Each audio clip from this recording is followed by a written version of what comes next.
Hi ಸ್ನೇಹಿತರೆ, ನಮ್ಮೂರಲ್ಲಿ ಗಂಗರು, ಚೋಳರು, ಹೊಯ್ಸಳರು ಕಾಲದಲ್ಲಿ ಕಟ್ಟಿರುವ ಗುಡಿಗಳು ನಮ್ಮೂರು ಸುತ್ತಮುತ್ತ ಇದೆ. ಬಟ್ ಯಾರು ತೋರಿಸಿಲ್ಲ. ನಮ್ಮೂರ ಇತಿಹಾಸ ಒಂಥರ ಏನೋ ಇದು ಶತಮಾನದ ಕಾಲದಲ್ಲಿ ಇತಿಹಾಸ ಇದೆ ನಮ್ಮೂರಿಗೆ. ಬಟ್ ನಾನು ತೋರಿಸ್ತಾ ಇದ್ದೀನಿ, ಬನ್ನಿ. ಗಂಗರು, ಚೋಳರು, ಹೊಯ್ಸಳ ಕಾಲ ಗುಡಿಗಳು ಬನ್ನಿ ತೋರಿಸ್ತೀನಿ ಈಗ.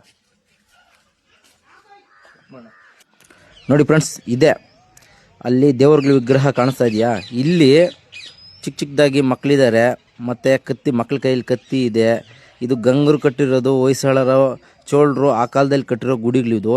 ಶತಮಾನದಲ್ಲಿ ಕಟ್ಟಿರೋದು ಗುಡಿಗಳಿವಲ್ಲ. ನಮ್ಮೂರಲ್ಲಿ ಆಳ್ವಿಕೆ ಮಾಡ್ತಾ ಇದ್ರಂತೆ. ಆ ಕಾಲದಲ್ಲಿ ಯಾರೋ ದೊಡ್ಡವರು ಹೇಳ್ತಾ ಇದ್ದಾರೋ.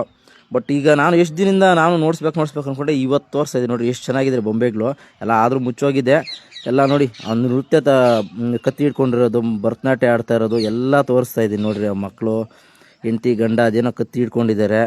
ಎಷ್ಟು ಚೆನ್ನಾಗಿ ಕಾಣಿಸ್ತಾ ಇದೆ ಬೊಂಬೆಗಳು. ಬಟ್ ಈ ಥರ ಗುಡಿಗಳು ತೋರಿಸ್ಬೇಕು ಜನಕ್ಕೆ. ಇದು ಯಾವ ಥರ ಕಟ್ಟಿರೋದು, ಯಾವ ಕಾಲದಲ್ಲಿ ಕಟ್ಟಿರೋದು, ಇದ್ರ ಬಗ್ಗೆ ಎಲ್ಲ ಅವರು ಮೈಸೂರು ಖ್ಯಾತಿಯ ಧರ್ಮೇಂದ್ರ ಸರ್ ಅವರೆಲ್ಲ ಈ ಕಡೆ ಬಂದು ಸ್ವಲ್ಪ ಇದ್ರ ಬಗ್ಗೆ ಮಾತಾಡಬೇಕು. ನಮಗೂ ಗೊತ್ತಿರಲ್ಲ, ನಾನು ಆಗ್ತಾಯಿದ್ದೀನಿ ನೋಡ್ಬೇಕಂತ. ನೋಡ್ರಿ ಎಷ್ಟು ಚೆನ್ನಾಗಿ ಕಟ್ಟಿದ್ದಾರೆ ಗುಡಿಗಳನ್ನ.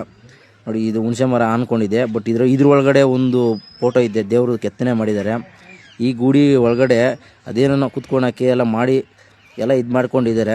ಆ ಕಾಲದಲ್ಲಿ, ಇದು ಈ ಕಾಲದಲ್ಲೆಲ್ಲ, ಇದು ಶತಮಾನಗಳ ಕಾಲದಲ್ಲಿ ಮಾಡಿರೋದು. ಇದು ಗುಡಿನೇ ಆ ಪಿಲ್ಲರ್ಗಳು ನೋಡಿ ಎಷ್ಟು ಚೆನ್ನಾಗಿ ಕಟ್ಟಿದ್ದಾರೆ. ನೋಡಿ ಇದ್ರೊಳಗಡೆ ಎಷ್ಟು ಚೆನ್ನಾಗಿ ಬಂದಿದೆ ದೇವರು ವಿಗ್ರಹ. ಕಾಣಿಸ್ತಾ ಇದೆಯಾ? ಕತ್ತಿ ಹಿಡ್ಕೊಂಡು ನೃತ್ಯ ಮಾಡೋ ಥರ ಕಾಣಿಸ್ತಾ ಇದೆ ಇಲ್ಲಿ. ಇನ್ನು ಮುಂದೆ ಈ ಕಡೆ ಫೋಟೋದಲ್ಲಿ ಕಾಣಿಸ್ತಾ ಇದೆ ಒಂದು ದೇವರು, ಚಿಕ್ಕ ದೇವರು. ನೋಡಿ ಎಷ್ಟು ಚೆನ್ನಾಗಿ ಕಟ್ಟಿದ್ದಾರೆ ಆ ಕಾಲದಲ್ಲಿ. ಇದ್ರ ಬಗ್ಗೆ ಯಾರಾದರೂ ಇನ್ನೂ ಮಾಹಿತಿ ಗೊತ್ತಿರೋರು ಬಂದು ಹೇಳ್ಬೋದು, ಆಯಿತಾ? ನಮಗೇನು ಅಭ್ಯಂತರ ಇಲ್ಲ. ನೋಡಿ ಇದೆ.